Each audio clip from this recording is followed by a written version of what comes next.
So, with that being said, of course, what's really intriguing is that now that the Skywalker saga is over, both Disney and Lucasfilm are primarily focused on their new Star Wars universe, as well as their new trilogy of movies. Now, it's explained that currently Lucasfilm's Kathleen Kennedy is currently making many changes to the new Star Wars TV series that is being developed by writer Leslie Headland. It's described that both Kathleen Kennedy and Leslie Headland have been having creative differences over the show, and that Kennedy recently fired a Star Wars director that was tied to a batch of the episodes for the new series. Further, it's explained that this director has done TV shows on channels like AMC and even the Sci-Fi Channel, and that he was fired from the project in a similar way to how other writers that were fired because of not following Kathleen Kennedy's agendas for the new series on Disney+. Now, with the Skywalker saga now over, both Disney and Lucasfilm have been developing their new Star Wars universe for the fans to enjoy around the world.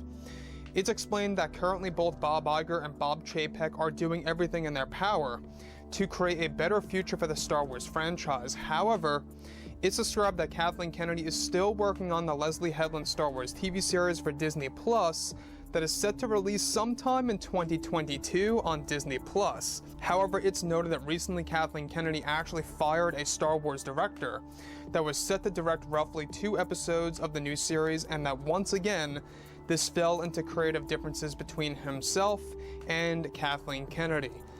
Now, the Leslie Headland Star Wars TV series, in case you guys have been out of the loop, it's going to be an all-female-led Star Wars TV show on Disney Plus that's really going to give fans a different perspective on a brand new era. Of course, it's going to fall into the realms like the Worlds Between Worlds, the Netherworld of the Force, and new realms out there that will be created by Leslie. And it's also going to introduce a Jedi Civil War and even Jedi gods in a sense. It's described that currently Lucasfilm's Kathleen Kennedy has been having many problems behind the scenes for Star Wars The Acolyte with Leslie Headland, as Kathleen Kennedy recently fired a Star Wars director for the TV series. Now, it's noted that this unnamed director originally worked on shows for both HBO and Showtime, and is in the planning stages to include director Rian Johnson for him to direct around 2 episodes for the Acolyte series. Now, specifically, what's really interesting about this entire situation between Larson and Kennedy is that now that the Skywalker saga is over, both Bob Iger and Bob Chapek are indeed hard at work on developing their new Star Wars universe for the fans around the world.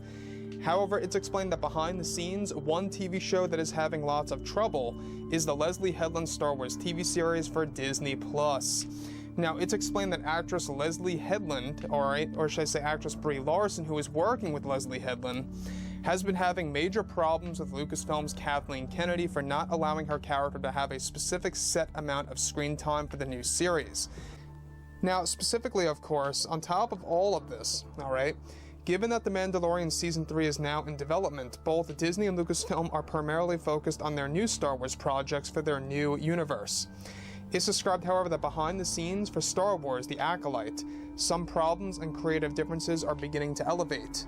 It's noted that Brie Larson has had problems with the direction of her character Maeve in the story, and the amount of screen time that she is getting in the new series. Lucasfilm's Kathleen Kennedy is said to be on the verge to fire Brie Larson from the project if she does not begin to accept the direction of the TV show. Kennedy wants to let go of Larson, however. It's described that they are so far into the project, to begin with, it would be difficult to find a replacement of Larson's character so fast. Brie is also described to want more screen time and feels her character needs to be more significant in the second half of the TV show, and is demanding for Leslie Headland to make some major adjustments to her character before they begin filming by the summer of this year, which is their main plan. Now, let's stop right here for 1 second before we actually move on. Now, everything related to Brie Larson. This says a lot if you have somebody like Kathleen Kennedy, of all people, that wants to let her go. That's how difficult she seems to be behind the scenes on the set of episode, or should I say of the first episodes of course, The Acolyte, of what's being done in the pre-production phase, the script writing process. Now, obviously, a lot of work is being poured into The Acolyte. They are starting to build sets. They're starting to really establish, what the theme is going to look like for The Acolyte before they begin shooting in June or July. which in reality, it's not all that far away. They're also building sets, by the way, for the Obi-Wan Kenobi TV series, which a lot of those sets are going to begin filming in March of this year. So looking forward to more, progression on that.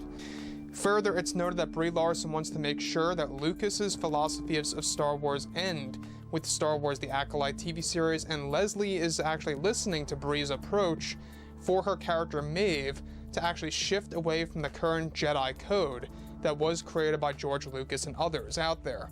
Kathleen Kennedy so far is approving these major ideas by Brie Larson and Leslie Headland to end the philosophies of George Lucas and Star Wars as we know it within the Acolyte TV series in order to actually create a brand new set of Star Wars fans that will accept this new version of Star Wars. Now, let me stop right here for a second.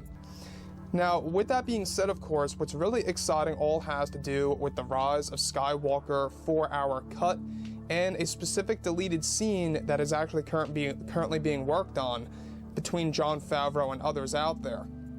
Now, specifically, with The Mandalorian Season 2 finale finished, Disney and Lucasfilm are focused on their new Star Wars projects for their universe, of course. Currently, creator Jon Favreau is described to be hard at work with Disney CEO Bob Chapek to bring Star Wars on the right path.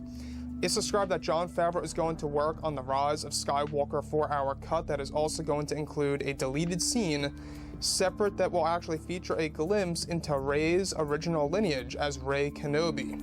Now, it's described that Jon Favreau will be the one to complete the partially shot scene by J.J. Abrams and George Lucas, and that Favreau is going to be in charge of how the scene should be finalized for the planned deleted scene to be included on Disney Plus sometime in 2023 to give fans a brand new look into the character of Rey Kenobi, as well as Kenobi's Force Ghost speaking with Rey.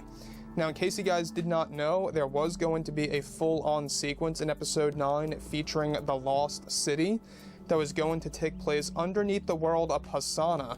That would have been the Jedi ruins. We would have seen the ancient Jedi ruins and where it all really began. Now, Favreau is determined to make this scene a big surprise and a reality for the entire fandom to enjoy around the world. However, the introduction of Rey Kenobi will not be labeled as canon in the deleted scene to be finished for the Rise of Skywalker in the next couple of years to come.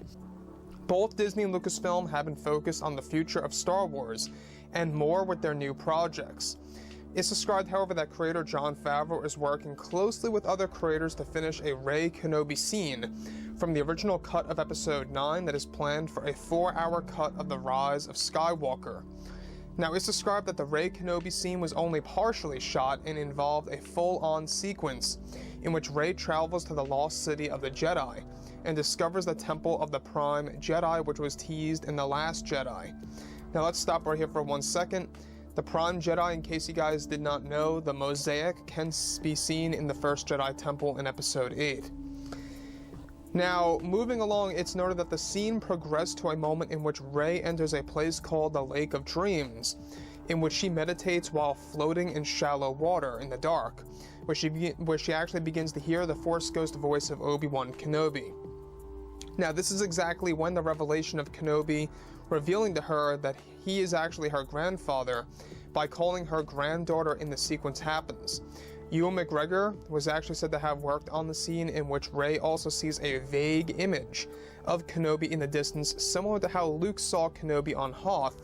That was done by CGI work, however, not finished due to Kathleen Kennedy switching to the Rey Skywalker format. However, of course, what's really intriguing all has to do with the concept of Rey Kenobi. Now, specifically, given that The Mandalorian Season 2 is now over, Disney and Lucasfilm are focused on their new Star Wars universe and more. It's explained, however, that Disney CEO Bob Chapek has a major plan to fulfill the character of Rey Kenobi from deleted footage from the other cut of The Rise of Skywalker that went unused due to Kathleen Kennedy interrupting with the process of George's vision.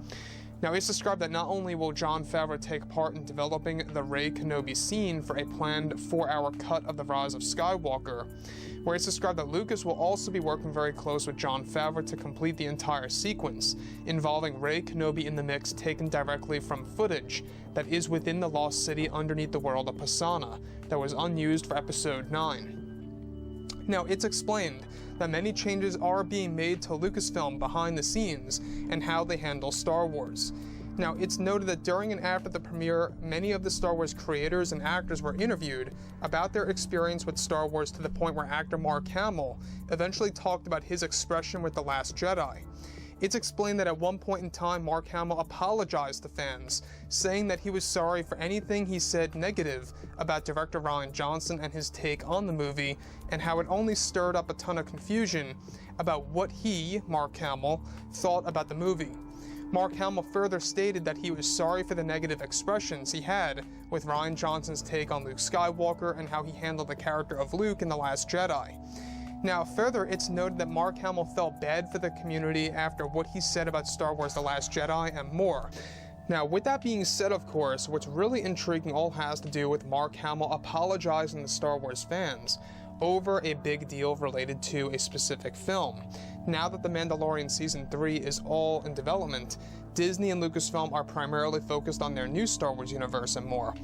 It's described, however, that in a recent interview after the premiere of Mando Season 2's finale, Mark Hamill took part in an interview where he began to apologize to the fans for voicing his opinion about The Last Jedi, stating that he felt responsible for creating the big divide between fans when it came to Rian Johnson's portrayal of Luke Skywalker and how he was used. Hamill goes on to say that he feels he should have kept his opinions to himself, however is very happy to see what Jon and Dave did with his character in the finale. Hamill also reveals that he is also sorry for also criticizing Rian Johnson's creative choices within The Last Jedi, and also feels he should have never questioned Rian Johnson's ability to make a Star Wars film, and feels he put Rian in a bad spot. Hamill says that he believes fans can always have their own opinion and voice their own opinion, and that will never stop or end, and is happy to see fans reunited after Jon and Dave's treatment of Luke Skywalker in the last episode of Season 2 of Mandalorian.